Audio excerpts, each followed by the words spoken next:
ألف لام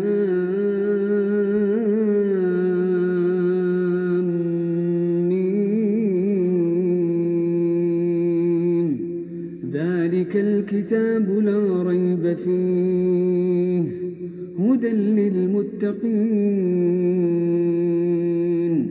الذين يؤمنون بالغيب ويقيمون الصلاة ومما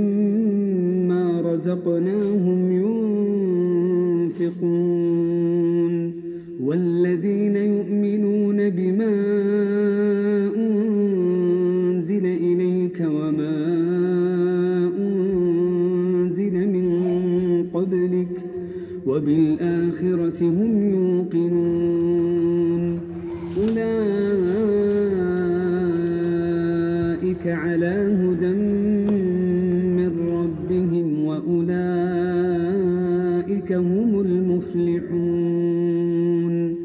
إن الذين كفروا سواء عليهم أأنذرتهم أم لم تنذرهم لا يؤمنون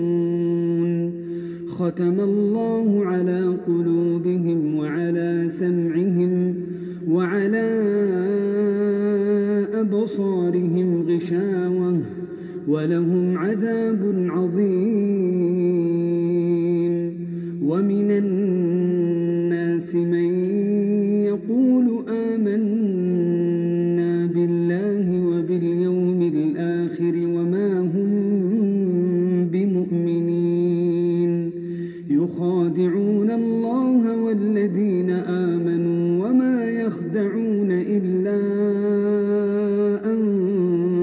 أنفسهم وما يشعرون في قلوبهم مرض فزادهم الله مرضا ولهم عذاب أليم بما كانوا يكذبون وإذا قيل لهم لا تفسدوا في الأرض قالوا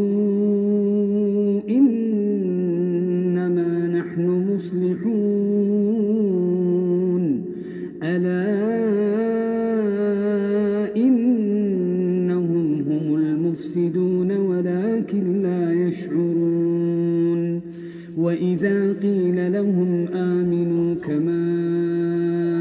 آمن الناس قالوا أنؤمن كما آمن السفهاء ألا إنهم هم السفهاء ولكن لا يعلمون وإذا لقوا الذين آمنوا قالوا آمنا وإذا خلوا إلى شياطين